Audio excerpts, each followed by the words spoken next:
Friends, இன்னைக்கு வந்து PPF பத்தி தான் பார்க்க போறோம்.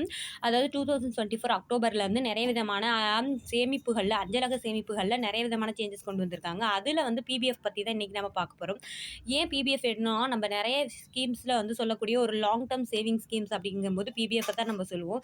ஸோ அப்படிப்பட்ட பிபிஎஃப்ல என்ன விதமான மாற்றங்கள் ஏற்பட்டிருக்கு அப்படிங்கிறத தான் பார்க்க போறோம். பிபிஎஃப் அப்படின்னா பொது வைப்பு நிதி திட்டம். அதாவது பப்ளிக் ப்ராவிடன்ட் ஃபண்ட் அப்படின்னு சொல்லக்கூடிய ஒரு ஸ்கீம். இது அஞ்சலகத்துறையிலேயே இருக்கு, பேங்க்ல இருக்கு. இந்த ஸ்கீமை பத்தின ஒரு நார்மலான விஷயங்கள் பார்த்துட்டு அதுக்கப்புறம் இதில் என்ன மாற்றங்கள் அப்படிங்கிறத பார்க்கலாம். ஏன்னா நிறைய பேர்களுக்கு தெரிஞ்சிருந்தாலும் இன்னும் இது தெரியாத சில பேர் இருப்பாங்க இல்லையா?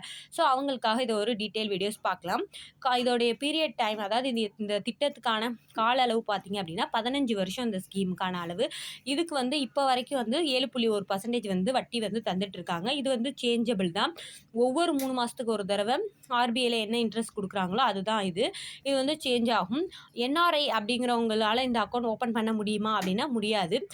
இந்தியனால் மட்டும்தான், இந்தியாவில் வசிக்கக்கூடிய ஒரு இந்தியனுக்கு மட்டும்தான் என்ன ஓப்பன் பண்ண முடியும்.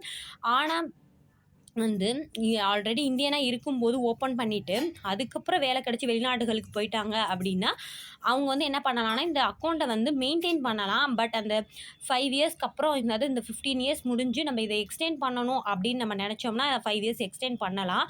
அதை வந்து இந்த என்ஆர்ஐயால் பண்ண முடியாது, நம்மளை இந்தியனால் தான் மட்டும் பண்ண முடியும். அந்த ஒரு மாற்றம் வந்து கொண்டு வந்திருக்காங்க.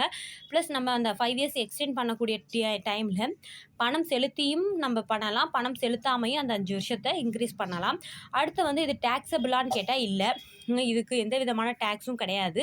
நமக்கு இது வந்து ட்ரிபிள் இ கேட்டகரின்னு சொல்லுவாங்க. அதாவது நம்ம போடக்கூடிய அமௌண்ட்டு, அது கிடைக்கக்கூடிய வட்டி, ஸோ எல்லாத்துக்குமே வந்து இதுக்கு வந்து எந்த விதமான டேக்ஸும் கொடுக்க மாட்டாங்க.